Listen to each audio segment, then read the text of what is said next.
So guys, it's your boy Dom. I'm back to do match week 10 reactions. Basically, I give my thoughts on the result. Nothing too deep right now. I don't have a lot of time. It's now 1:30. I got to pick up my son from school for 2. So I got half an hour. I have to drive there, so that's going to take some time. So I didn't want to drive there, park, and not have enough time. So I figured let me just start while I'm driving there. So if you're hearing a little road noise or anything, pardon me. My van is old, so it is what it is. So guys, smash up the thumbs up button. I know all the Liverpool fans are going to come out because they picked up a really, really good win on a day where, Arsenal and Manchester City dropped all 3 points. So that was a big win for Liverpool in terms of their title challenge. So Liverpool fans, tap in, like the video. Let's get those likes up. So guys, today there'll be a game between Fulham and Brentford. I predicted a 2-2 draw for that one. Let's see how it turns out. So let's talk about these matches, man. Let's talk about these matches really quick. Like, this guy, what is wrong with people, man? These guys be acting like if they're like freaking bulletproof, like they can't get hurt. What is going on with people? But anyways, man, let's talk about these results. So I'm going to leave the 3 bigger results for last. So let's just run through the other results. So Ipswich 1, Leicester 1. My prediction was a 2-1 win to Leicester. Leicester barely salvaged the point in the late embers of the game.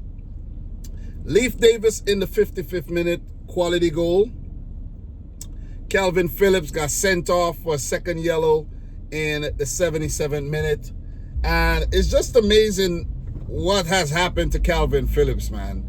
Man City should have just left him at Leeds and let his career continue to soar. Since he moved to City, well, you can't blame Man City, though. You can't blame City. City was just trying to give him a better opportunity. But Calvin Phillips, I think, is probably lazy.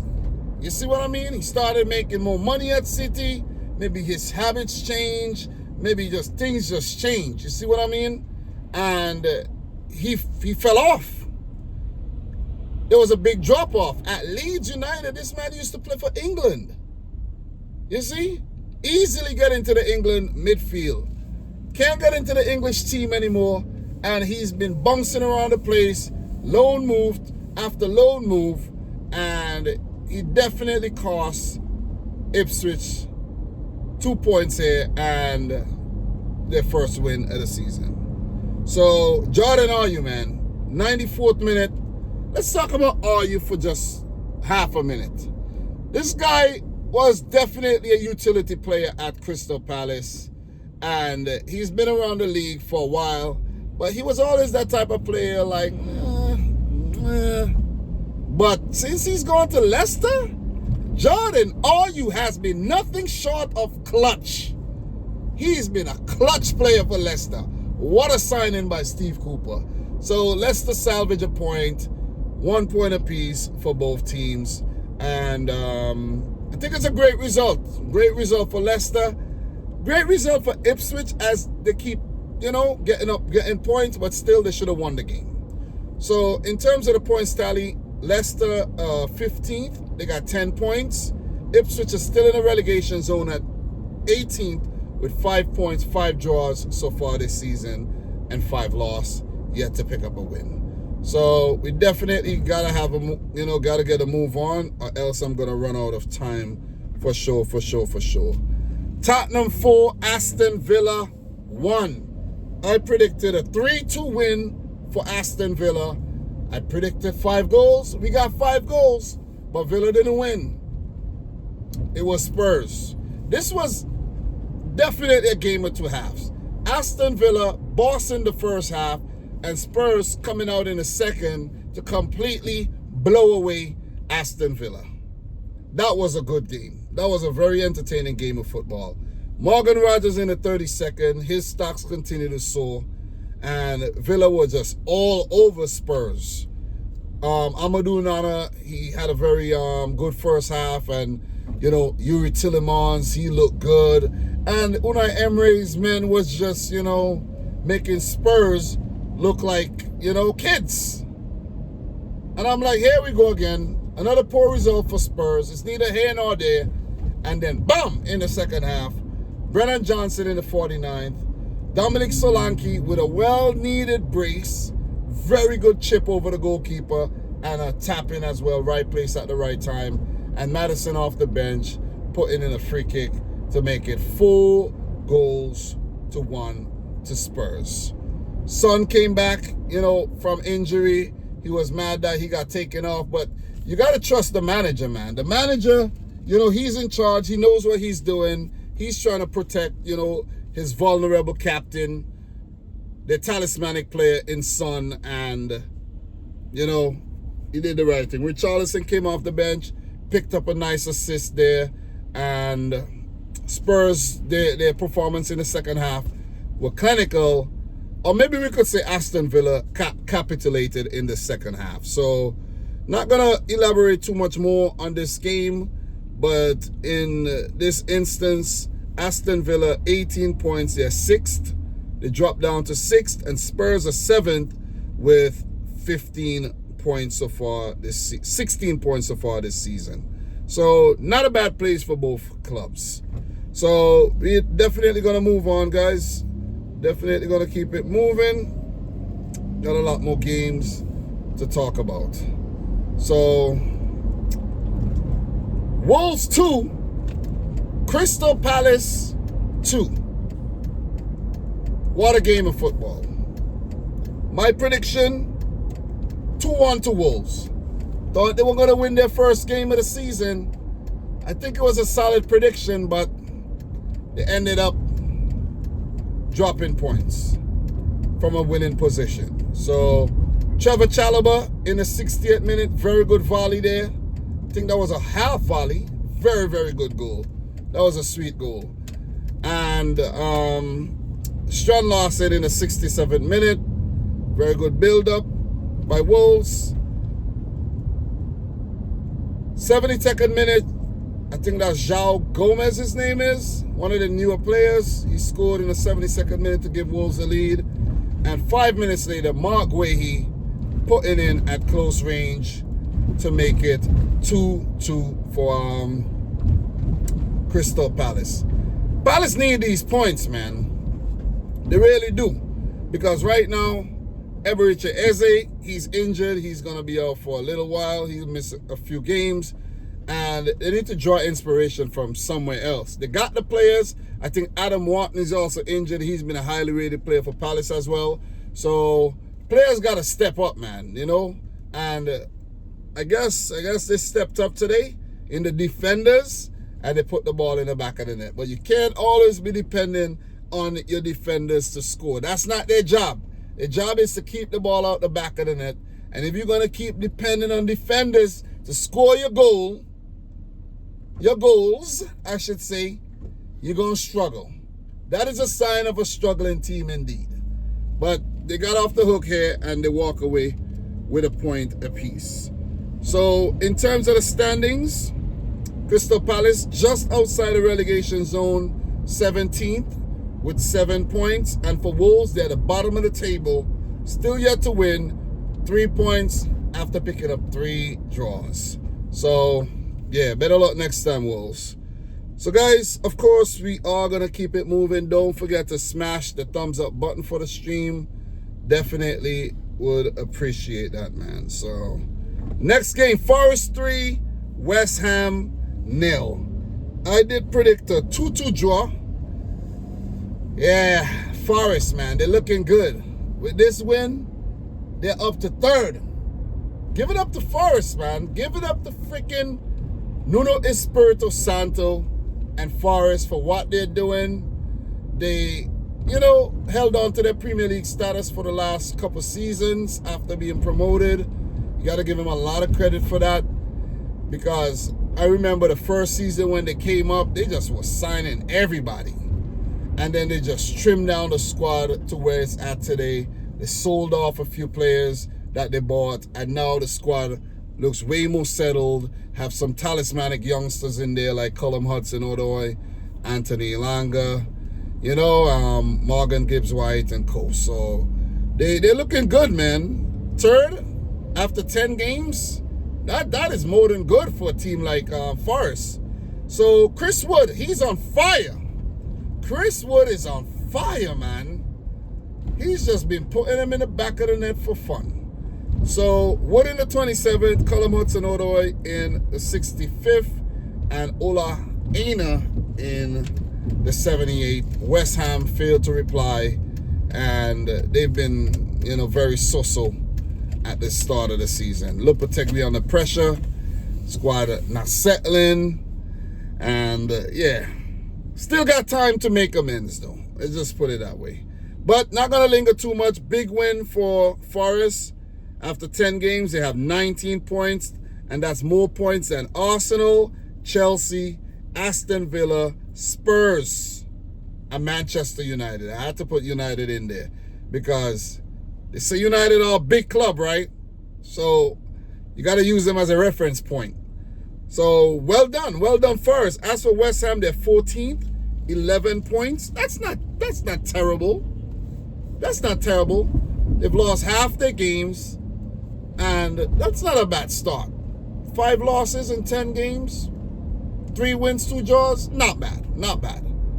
But they need to be a lot more consistent and disciplined going forward, though. So let us keep it moving, man.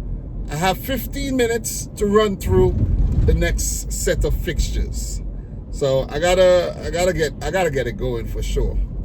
Definitely gotta get it going. So where's the Chelsea game, man? United won, Chelsea won. So Manchester United have appointed Ruben Amorim, former Sporting CP manager. He was doing big things over in the Portuguese league, and he's been highly rated for some time. He's been linked to a move to Liverpool and maybe amongst a few other clubs, but United is where he's gonna settle. And very premature, end to his sporting, tenure there. Maybe he'll go back when he does get sacked by United, because it's bound to happen. Lady, get out the road, man. Jesus Christ, what is your problem? I'm telling you, man. New York is not a real place, man. I'm telling you. Some of the things you see over here is like, God damn. What is going on? But yeah. So, yeah, guys. Let me park right here so we can talk. Shut off the engine. Yeah, Ruben Amorim, it's going to be interesting to see how he's going to set things up, the players that he's going to favor, if he's going to drop Marcus Rashford, if Harry Maguire is going to get game time when he's, available, and Johnny Evans, and let's see, man, let's see. Let's see if he could get the best out of the Man United squad. Because they're not all terrible players. But it's just as a unit, they've just been lackluster and mediocre. Let's just put it that way. So let's see if Amorim could get the best out of United. So in this game, Bruno Fernandes penalty scored in the 70th minute after Robert Sanchez took down, what's his name? Jasper Hyland. And Hyland is like, and this is the thing I don't like, man. He's like celebrating and, he's like, I'm not hating or nothing, but Hyland is so fucking annoying, man. Seriously. Just by the way he walks and his mannerisms. It's just, like, bro, you win the penalty, stay humble, and go back and just watch Bruno Fernandes put it in the back of the net. You see what I'm saying? He's celebrating. Why are you celebrating a penalty before the penalty is converted? It's beyond me. And it's beyond stupid, if you ask me. Anyways, just piss me off, man. And they celebrating and they acting like if they won the game, and then 4 minutes later, Moises Caicedo score. It's like, are you for real? Oh, man. I was watching this game, but to be honest, guys, this game was just like background music to me, man. You know, it was playing and I was doing, I was at work and I was doing some other things. So, yeah, well poised, 1-1, fair result. Kudos to Chelsea, the youngsters for, picking up a point here against United under pressure. And this is at Old Trafford as well. So it's a great point for Chelsea. But not going to elaborate more, but I think Enzo Maresca has done a fabulous job at Chelsea so far. And they're going to be up there fighting for top 6. I can't quite say if they're going to get Champions League football yet from the first 10 games that we've seen. It is possible, but they will be just there about fighting for Europe, fighting for the Champions League. So Chelsea are 4th, 18 points so far this season. United are 13th, 12 points after 10 matches. Shitty start. I think this is one of the worst starts in United's history, right? They're not scoring enough goals, they're conceding a ton of goals. They're just all over the place. And I love to see it. So with that being said, guys, let's keep it moving. And why did this guy go and park here, though? Oh, yes, almost time. It's almost time. I'm here wasting time, man. There's 11 minutes left, and I'm here wasting time. So I got 3 more games to... No. All right, let's touch on this one. Southampton 1, Everton 1. Everton 0, pardon me. Adam Armstrong in the 85th minute scored a game's only goal as Southampton pick up their first win this season. And my prediction was a 2-1 win to Southampton. Yay, Dom. Yay. Solid prediction, man. So I predicted Wolves and Southampton to win their first matches this season. But, of course, Wolves let me down. Russell Martin and Southampton deserve this win. They've been playing some quality football for the most part, but I think they've just been very unlucky. Or maybe the squad as a unit itself, played in the Premier League, is a little bit inexperienced. The cohesion isn't there yet. But the more points they pick up, the confidence would start coming back. And, who knows? Maybe Southampton survived the drop this season. Who knows? But for Everton... they were, building up some momentum, going unbeaten for quite a few matches.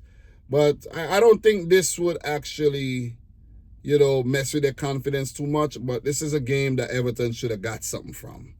You see? But I think they were quite unlucky where Beto did score and the goal was chalked off.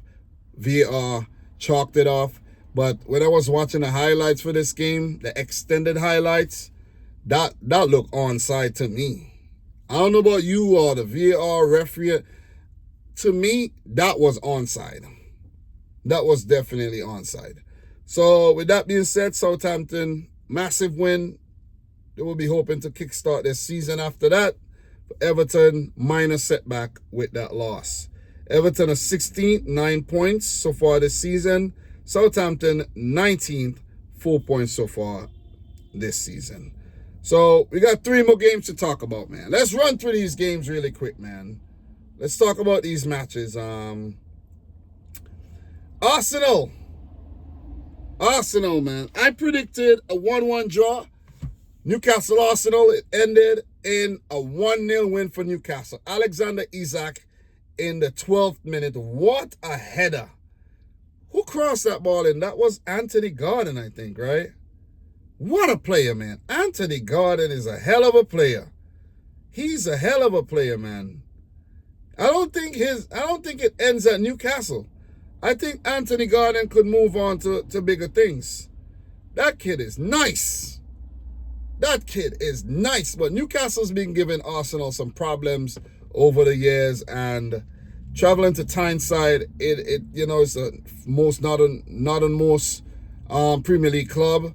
And teams just don't travel well. It's a long trip up, and I don't know what it is. They just don't play well at Tyneside. So massive win for Newcastle. They needed the morale booster. You know, their squad isn't fully fit. They've had some off the field issue. Jason Tyndall and Eddie Howe, they haven't looked their confident selves on the touchline. But this win, it will surely instill that. So now that I've talked about how good Newcastle's played in that game, Arsenal, man. Arsenal, talk to me.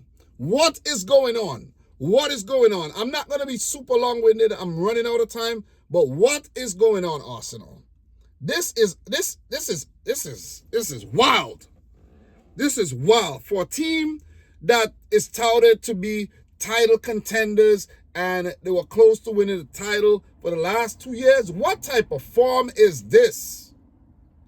What type of form is this, Arteta? They go from being ill-disciplined to not even being capable of beating the teams that they should beat. 1-0 loss to Newcastle. The 2-2 draw against Liverpool. They should have won that game. They really should have won that game. Liverpool looked out of sorts, but Arsenal managed to blow the lead. Losing to Bournemouth, red card.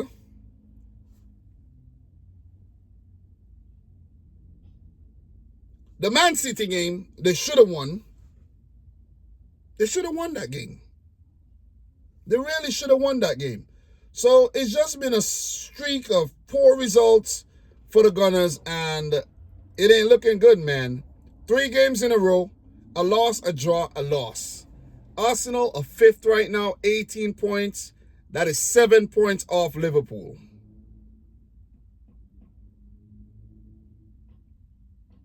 That's 7 points off Liverpool. That's 5 points off Man City. It's a lot of points.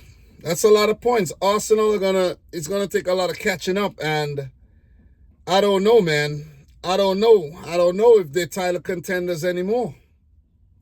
It ain't looking good. 10 games? 10 games? You only won 5 of those games? That is not good. Man City winning 7 and Liverpool winning 8? That's what I'm talking about. Arsenal, that's not good. Anyways, they're 5th, 18 points after 10 matches. And for Newcastle, they're 10th, 15 points. Big win. They needed that after 10 matches. Let us keep it moving, man. Let us keep it moving. Let's wind down, and last 2 games.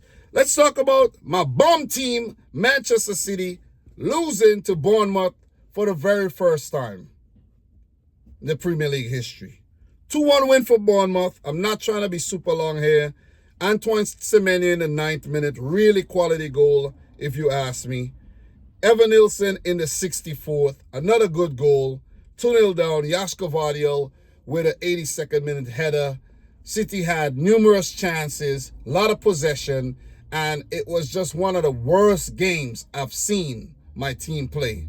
After the Champions League match against Lyon, where we got knocked out of the competition during the whole COVID lockdown, this has been one of the worst games. There's been some terrible games over the years, a few of them, but this one goes down as one of the worst I've seen Manchester City play under Pep Guardiola. That was horrible.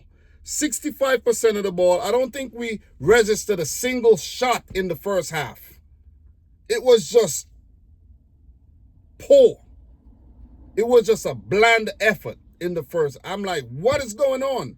When Bournemouth got the ball, they look good. They got spring in their step. They're running in behind. You know, they're forcing saves out of Edison. 12 shots, 6 on target. Only 35% of the ball, and they run home 2-1 winners. All credit goes to Bournemouth, man. They deserve it. They definitely deserve it. I'm not going to act like, oh, all sour. And Bournemouth outplayed us on the day. They deserve 4 points for that win. Not 3, 4 points. And we should have dropped 4 points as well. 4 points. Should be deducted points for that loss. Deduct 2 points, man. You don't go up any points, but you deduct 2 points for that loss. That was terrible.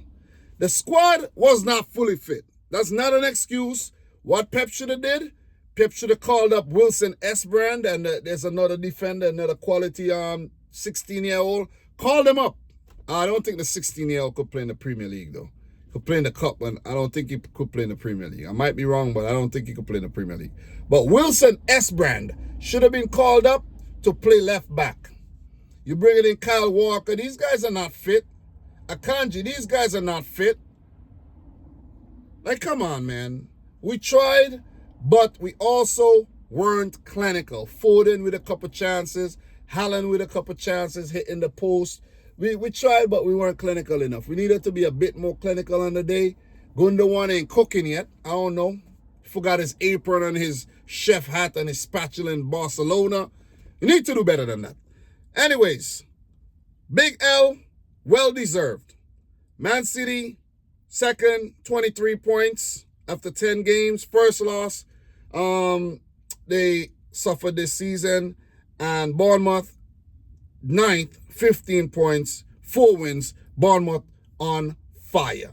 And guys, last but not least, I did not watch this game, but I did watch the extended highlights. Liverpool beating Brighton 2-1, coming from behind after a 14th-minute goal by Kadioglu, the fullback. Quality shot off the post.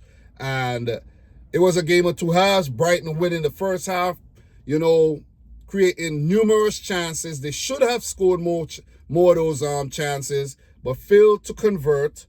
And these are the stats. Brighton, 13 shots, 5 on target.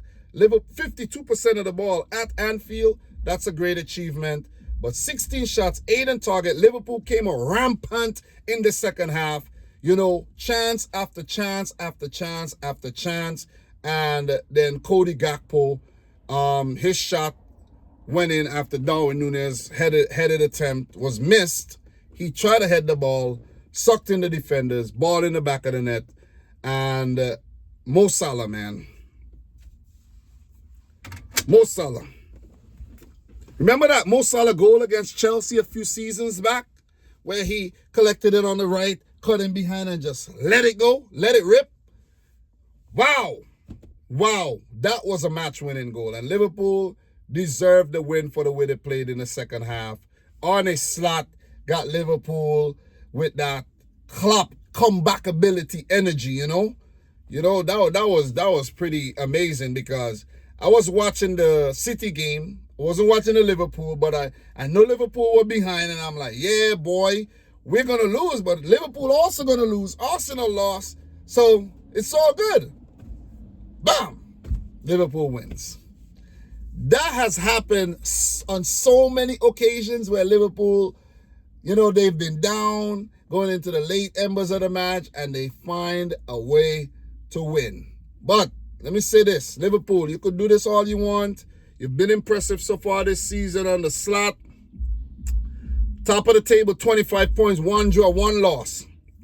Very great start. You got to follow this up by winning the title. Win the title. Nobody going to remember second and third and fourth. Win the title. Make a statement on the slot. Win the title. You got the squad. You got the backing. Win the title. Because Manchester City, we've been struggling lately. We've been barely winning games. Barely. It's been rough. But guys, with that being said, man, congrats to Liverpool on their win. Hard luck to Arsenal and City.